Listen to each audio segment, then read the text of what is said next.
Donc, bonjour à tous. De mon côté, je vais vous présenter le projet d'occupation des sols Grand Est à grande échelle, dit OCS G2, et son état d'avancement.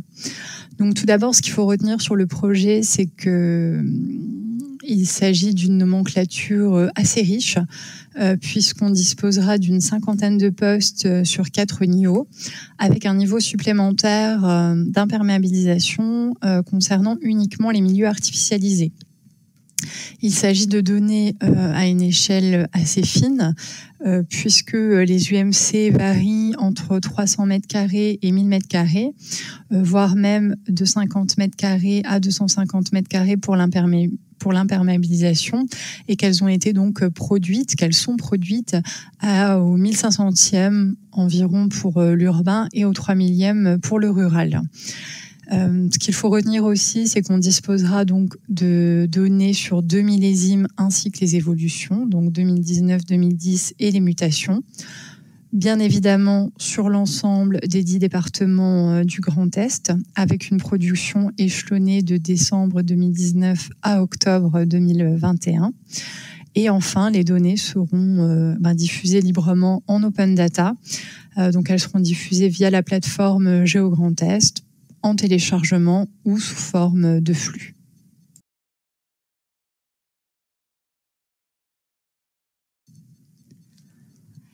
Il s'agit donc d'un projet global autour de la connaissance et du suivi de l'occupation des sols en Grand Est, qui mobilise de nombreux acteurs, donc plusieurs prestataires, notamment le producteur, la société CIRS, qui travaille conjointement avec le contrôle qualité externe, qui est la société TTI Production.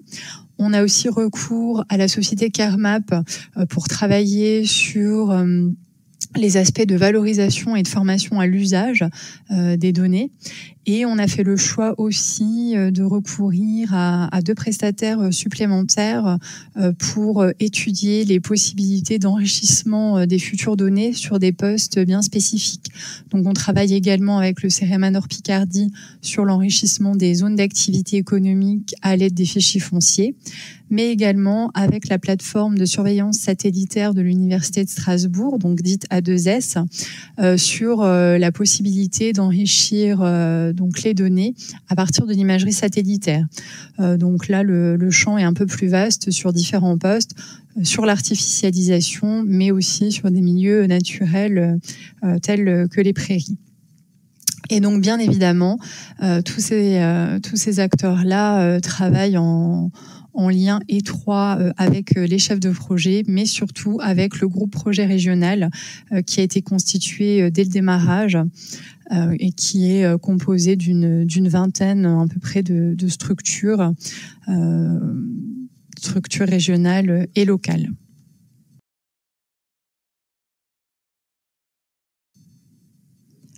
Donc en termes de calendrier, de planning, donc le projet de production a démarré en 2019.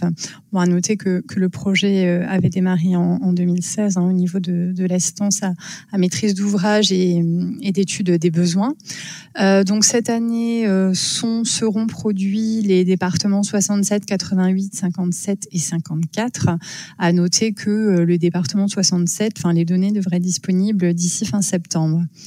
On a pu travailler donc sur la sémiologie des données qui a été finalisée, ainsi que sur des maquettes de portraits de territoire, des portraits synthétiques à destination des élus ou du grand public qui seront déclinés à divers échelons administratifs et ou de projets, donc notamment les SCOT, les EPCI et les parcs naturels régionaux.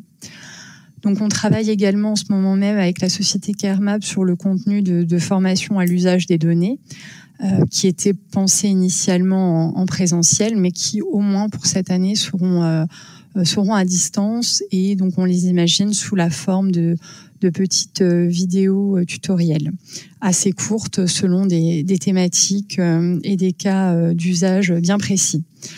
Donc au niveau des travaux exploratoires, au niveau des travaux d'enrichissement avec le CEREMA et A2S, pour l'instant on est en phase exploratoire pour vraiment bien prendre le temps de définir les spécifications conformément en fait aux besoins des différents acteurs.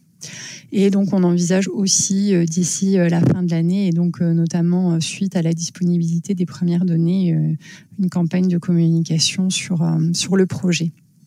Donc pour l'année prochaine, en 2021, les autres départements seront produits dans l'ordre 08, 68, 10, 55, 51 et 52. Donc bien évidemment, à chaque livraison, on continuera à dispenser des formations. Donc on pourra peut-être imaginer en présentiel. Seront à chaque fois produits les portraits de territoire aussi qui vont bien sur les différents départements. Et normalement, premier trimestre devrait être disponible une plateforme web dédiée, un site vraiment consacré à l'occupation des sols en Grand Est qui permettra à différents utilisateurs, différents profils de consulter de la donnée, des indicateurs un peu plus élaborés, des chiffres clés et d'avoir accès aussi à un viewer cartographique.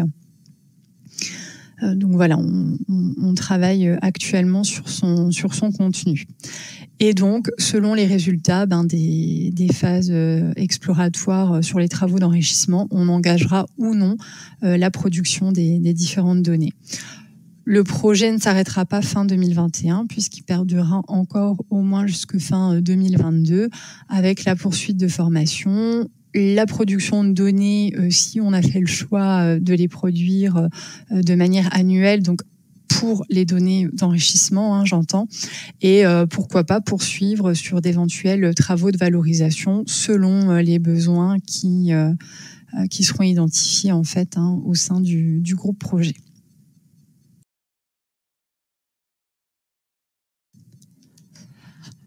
Donc là, pour finir, un petit focus peut-être sur la nomenclature et notamment sur les milieux naturels, forestiers et en eau, ainsi qu'agricoles, qui peuvent donc vous intéresser par rapport à la thématique du jour. À noter quand même qu'au sein des espaces artificialisés, on a un poste sur les espaces verts urbains, ou encore les emprises libres en milieu urbain.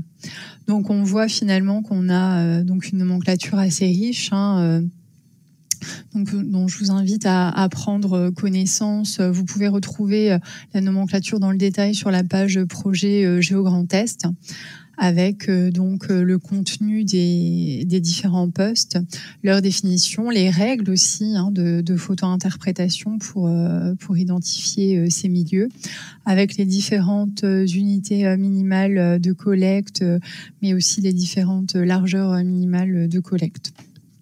Donc voilà, je rentre pas plus dans le détail à ce niveau-là.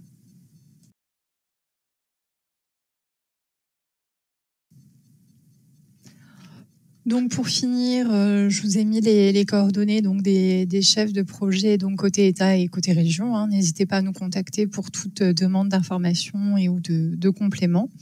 Et donc comme je le disais tout à l'heure, pour en savoir plus, vous avez une page dédiée au projet sur la plateforme Géo-Grand Est. Donc vous retrouvez une présentation du projet.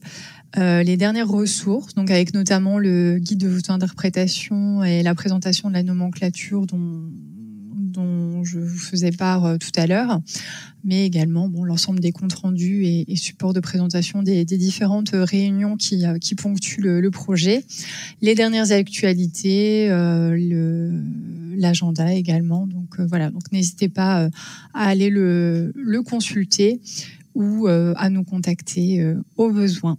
Voilà, merci.